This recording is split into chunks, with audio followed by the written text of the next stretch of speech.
So today's lecture is just a very general overview of political parties in Texas and some of the highlights of the history of how things have swung from one direction to the other. So we start with the Republic of Texas, and you see in this time period that there are no real political parties. There are no Democrats, there are no Republicans in Texas at least. Now, the people who had settled Texas at this point were mostly what we think of as Jacksonian Democrats. They were kind of populists. They had a real aversion to banks and corporations. And if you remember from U.S. history, Jackson was a big opponent of banks, especially the National Bank. And Texans tended to be from Tennessee, like Jackson was. Sam Houston was, and many of the others, and they kind of had that kind of populist sentiment as well. And that carried over into the Texas Constitution and Texas politics for many years. For example, the Constitution of 1845, which is the one that prepared us for statehood in the United States, prohibited the incorporation of banks and the issuance of paper money. So they didn't trust banks so much that they prohibited them to even incorporate in Texas. And they didn't trust paper money at all, so it was forbidden to print it. Now, Texas became a state in 1845, and you have two periods here until the Civil War. Democratic Party dominated, so from 1845 until about 1861. And then, of course, during the Civil War as well. And then after the Civil War, there was a brief period of Reconstruction, where for a few years the Republican Party dominated. And the Republican Party was associated with some things that might sound great to you today. Public school financing was one thing they stressed for the first time in Texas history.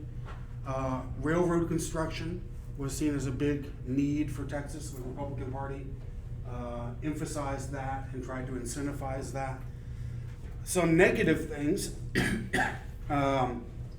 they became associated with, first of all, military occupation, because Texas was occupied by the Union Army during this time period, and many ex-Confederates were not allowed to vote or to participate in the government. They also were associated with tax increases. So in order to support railroad construction and public school financing, for example, taxes had to be raised. And if you know anything about Texas, from the very beginning until now, Texans have tended to be averse to taxes. So the Republican Party was unpopular for that. Borrowing in order to pay for the spending was also associated with the Republican Party. And they became associated with corruption in government. Kind of the legacy of the Republican Reconstruction governments was, in the eyes of many Texans, an association with corruption. It's hard to say in hindsight whether they were any more guilty of that than their Democratic Party was, but they did kind of acquire that reputation. So Reconstruction ended for the United States officially in 1877, for Texas actually a few years earlier.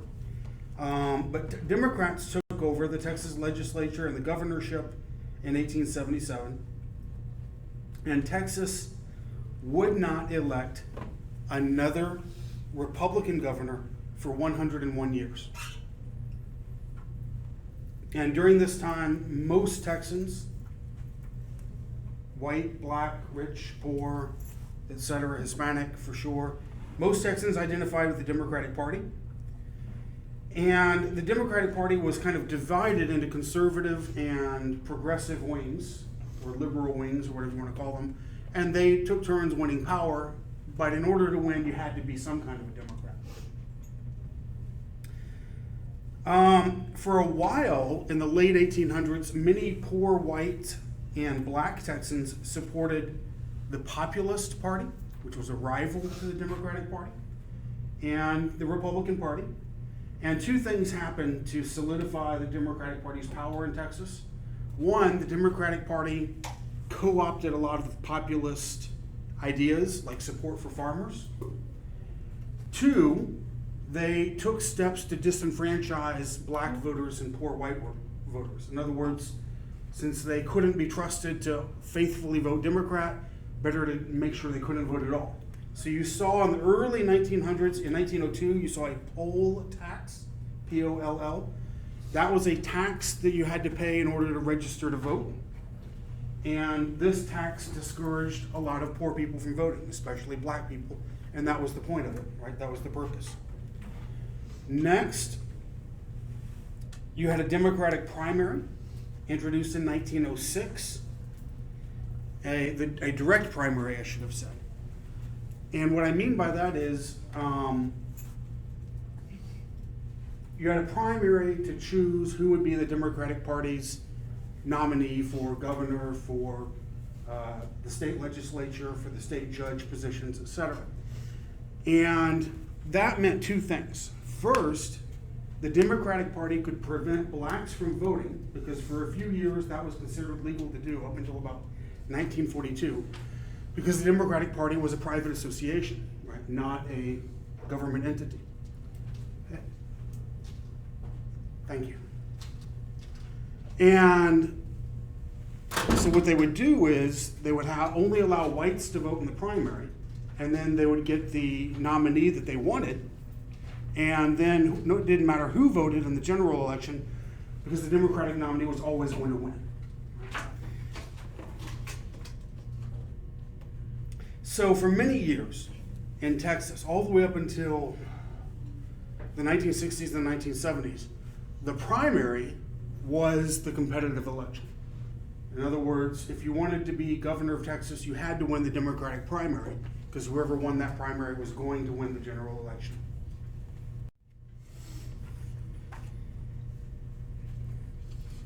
So in 1933, FDR became president, Franklin Delano Roosevelt, and he forged a very strong coalition of voters called the New Deal Coalition sometimes. And it comprised members of these groups here: white Southerners, farmers, labor, African Americans, women, mostly women, progressives, intellectuals. By intellectuals, I basically mean people with PhDs, journalists, college professors, that type. And this coalition lasted for several decades, and in Texas all the way until at least the 1970s. And it didn't really entirely fall apart, I would say, until the 1990s. So for several decades, maybe half a century or more, this coalition was a strong part of Texas politics. During this time period, there were many prominent Texas Democrats. I want to just mention a couple of them who went on to Washington and the federal government and became very influential in the federal government. And this just shows you how, during this time period, Texas Democrats were a really big deal, just like Texas Republicans kind of are today. So Sam Rayburn was an interesting figure. You may have heard his name before. He was a congressman who served for 24 terms in the U.S. Congress, about 48 years until his death in 1961. And he has the record for being the Speaker of the House for the most years. He was the Speaker of the House for 17 years, off and on from 1940 until 1961. There were breaks in the gaps, so that's why it's 17 years instead of 21. So he was a very influential, very important Texas political figure, maybe the most influential for many years. Maybe the most important Texas politician of all time, whether you like him or not, Lyndon Johnson. He was Senate Majority Leader from 1955 to 1961. That's the person who's in charge of the United States Senate. And then he became President of the United States in 1963 when JFK was shot and died. And he was responsible for major legislation as president. A couple of domestic things that changed America in important ways were the the creation of Medicare and Medicaid. So Medicaid is the federal health insurance program for the poor. Medicare is the federal health insurance program for the elderly. And he also supported the passage of and signed some major civil rights bills. The Civil Rights Act of 1964, which banned racial discrimination in government buildings of any kind, state or local or federal governments, but also banned racial discrimination or discrimination based on sex or religion as well in places of public accommodation, places like railroads, buses, restaurants, hotels, things like that. He also signed the Voting Rights Act of 1965, and this obviously was meant to protect the 15th Amendment right to vote. So he was a major political figure, and like I said, arguably the most important Texas politician of all. Now, after World War II, though, you start to see the growth of Republican Party politicians, and Texas starts to support Republicans. You first see it at the national level. In 1952 and 1956, Texas voted for Dwight Eisenhower. And Texas had voted once for a Republican in 1928, but for the most part, from the Civil War all the way up until now, it had been Democrats, election after election after election, like JFK, FDR, and so on. So this was a major break. Now the whole country voted for Eisenhower. He won in huge landslides in 52 and 56. But it was still significant that a southern state, a former Confederate state, was voting for him, a Republican, instead of the Democrats. On the right, you see a picture of a guy named Bruce Alger. He was a Republican from Dallas, and he got elected to Congress in 1954. And so he was one of the first Republicans to get elected to Congress in a long time.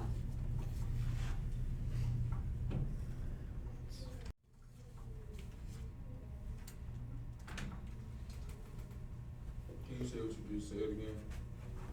Say what? Can you say what you just said again about them voting for the Republicans? Yes, what I said was in 52 and 56, it was the first time in many years that Texas had voted for a Republican for president. And then Alger was a congressman. It was the first time in many years they had voted for a Republican for Congress. What does you call Texas a what state? Wait, what? You call Texas a what state? A Confederate state, a former Confederate state, right, going back to the Civil War. So another major breakthrough, and this one may be even more important, in 1961, Texas elected this man, John Tower, to the United States Senate. And this was the first Republican to get elected to the Senate since the 1870s.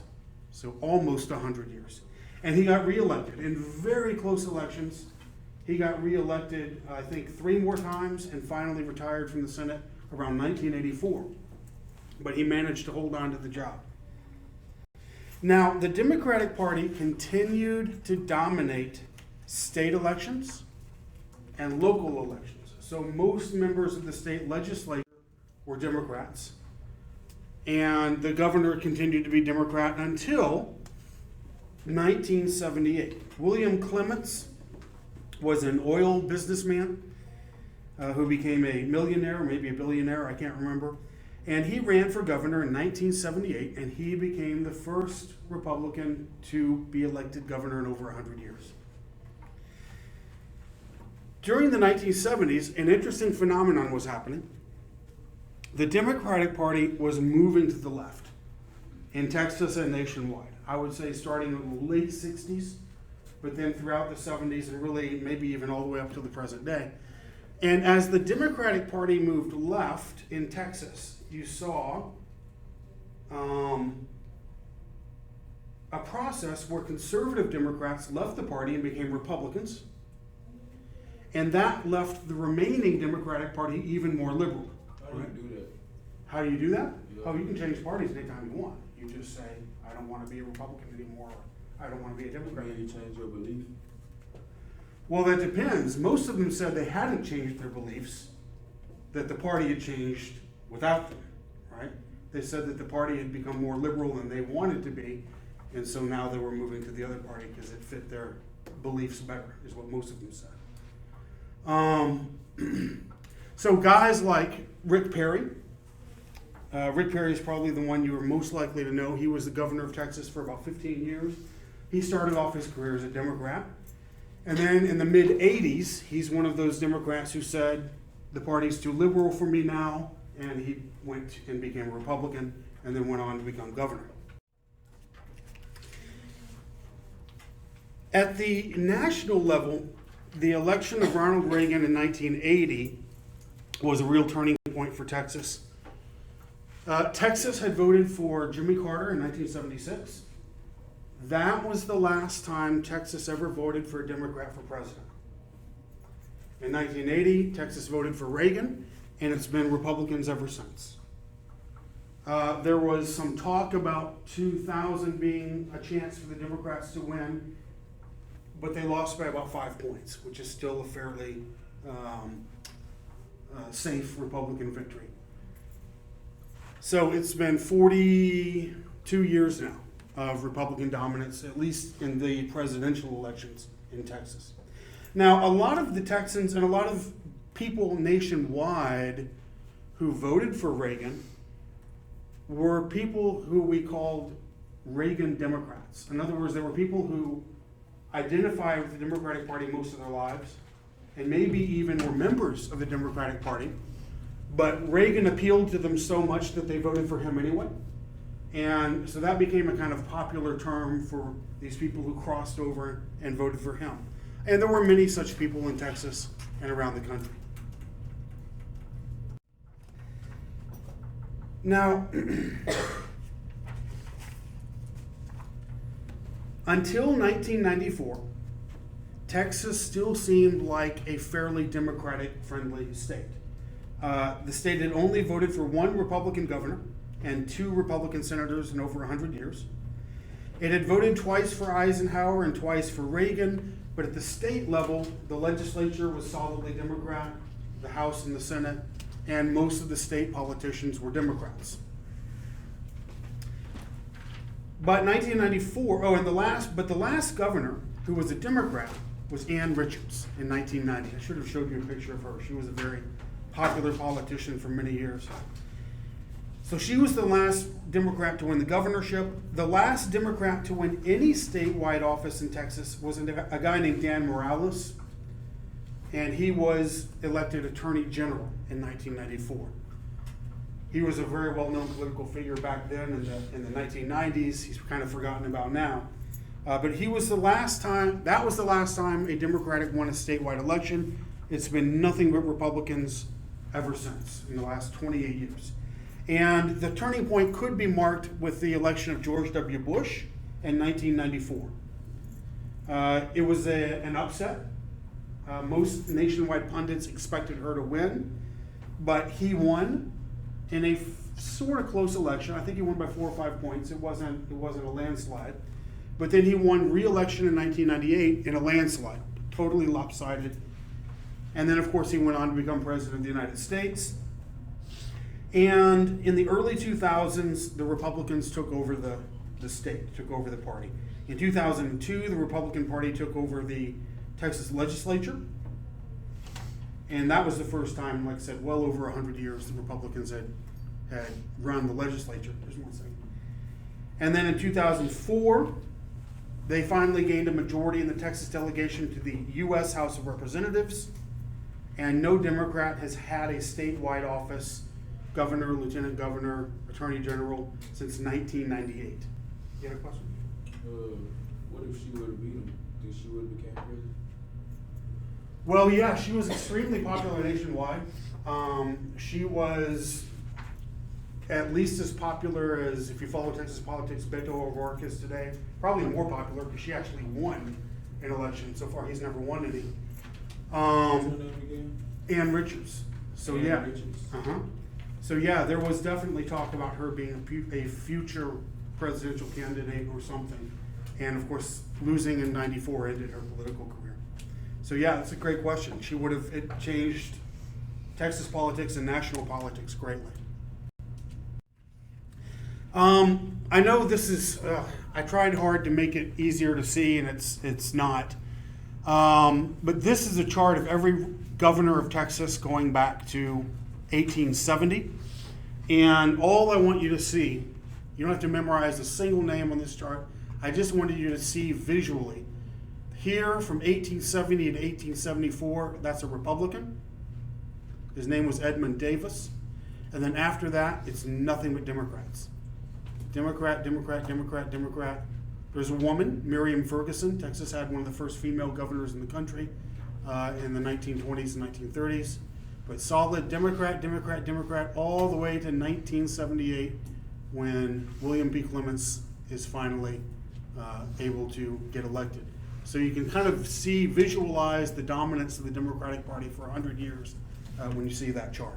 And of course, ever since 1994, Republican, Republican, Republican. Now, will Texas remain Republican for the foreseeable future? A few years ago, Democrats came to become very optimistic about their chances of moving Texas back into the Democratic Party, side. This is a political action committee called Battleground Texas. Basically, it raises money for Democratic candidates. And the creation of this political action committee is a sign that Democrats began to sense over the last 10 years or so that momentum might finally be coming back their way. And the reason they thought momentum was finally coming back their way was demographics. Texas was rapidly becoming a more Hispanic state, and as the Hispanic proportion of the population was rising, the white population was declining. The Asian population was rising rapidly as well. And since Asians and Hispanics tend to vote more Democrat than Republican, that was a sign for optimism. And it still is, perhaps. So maybe in 10, 20 years, we'll see Texas become competitive again and a battleground state where it could go either way.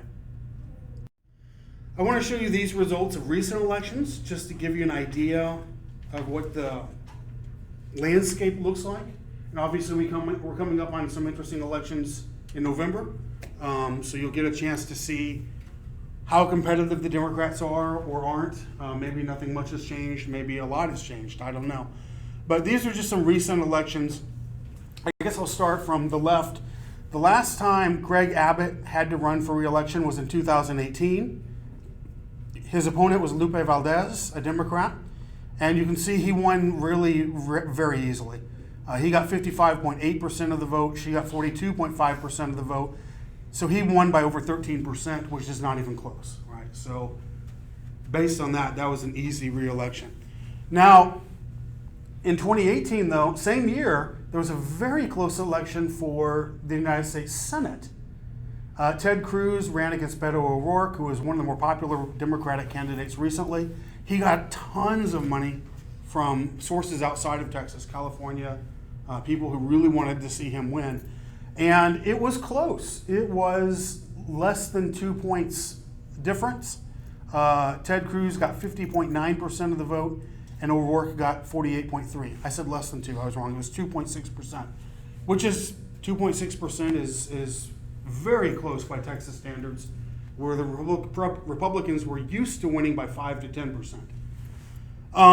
But John Cornyn, just 2 years later, he was also a U.S. Senator from Texas.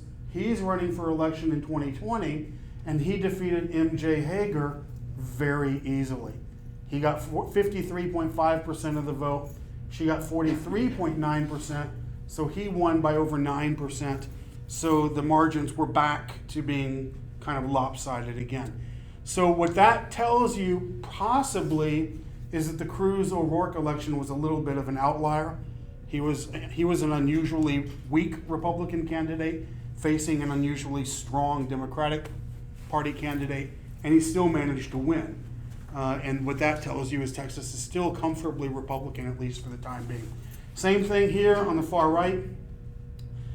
This is 2020, and Trump beat Biden by about 6%, a little bit less than 6%, about 5.5%, which is a fairly comfortable margin of victory. Not as comfortable as Cornyn defeating Hager, but still fairly easily. You can also see by all of these maps, where did the Democrats vote in Texas? Dallas, you see the little blue square, Houston and Austin, and then the Rio Grande Valley. In the last election, we saw something interesting. This little county down here, and I can't remember which county it was, voted Republican for the first time in its history, like ever. And the county is 90% Hispanic. So that sent shockwaves around the country. That made people start to wonder, well, what's going on in Texas? Are Texas Hispanics starting to vote Republican instead of Democrat? If they do, then you can forget about Texas being a state that Democrats can win anytime in the foreseeable future. So people are going to watch very closely in November to see how Texas votes and to see how people down here in the Valley vote. Because it'll be very curious to see, was that kind of a blip? You know, was that just a freak accident, or is it going to repeat? Or Republicans going to start doing better in the Valley and among Hispanic voters? And that's it for today. Any questions about the test or about this?